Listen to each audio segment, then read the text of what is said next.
ya baghi alkhairi aqbil, ewe mwenye kutafuta khairi elekea katika khairi.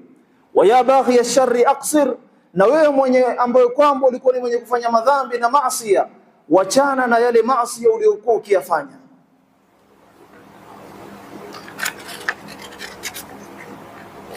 Maneno ya mshairi yasema, fa iyyakum man tasumu siyama qaumin takathara fi futurihim at-ta'am idha ramadanu ja'ahum a'addu mata'ima laysa yudrikuha inhidamu wa qalu ya nahara la in tuji'na fa inna al-layla minka lanantiqamu.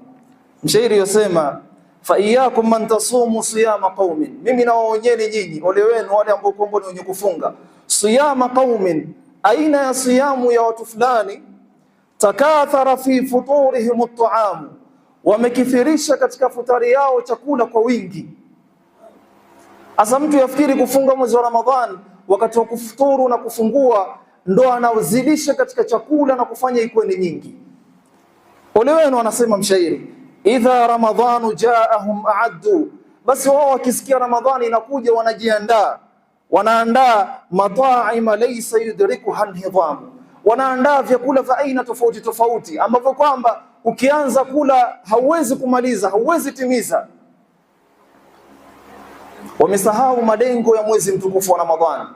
Ya ayyuhalladhina amanu kutiba alaykumus siyam kama kutiba ala alladhina min qablikum la'allakum madha la'allakum tattaqun, sio la'allakum ta'kulun, la'allakum tashrabun, la'allakum tattaqun, ili muweze kumcha Allah subhanahu wa ta'ala. Ndio maana tumeteremshiwa mwezi mtukufu wa Ramadhani ili tuweze kumcha Allah subhanahu wa ta'ala. Imefaradhishwa mwezi wa Ramadhani. Allah subhanahu wa ta'ala yasema, imefaradhishwa mwezi mtukufu wa Ramadhani kwenu nyinyi kama ilivyofaradhishwa kwa wale waliokuwa kabla yenu nyinyi, la'allakum tattaqun, ili muweze kumcha Allah subhanahu wa ta'ala.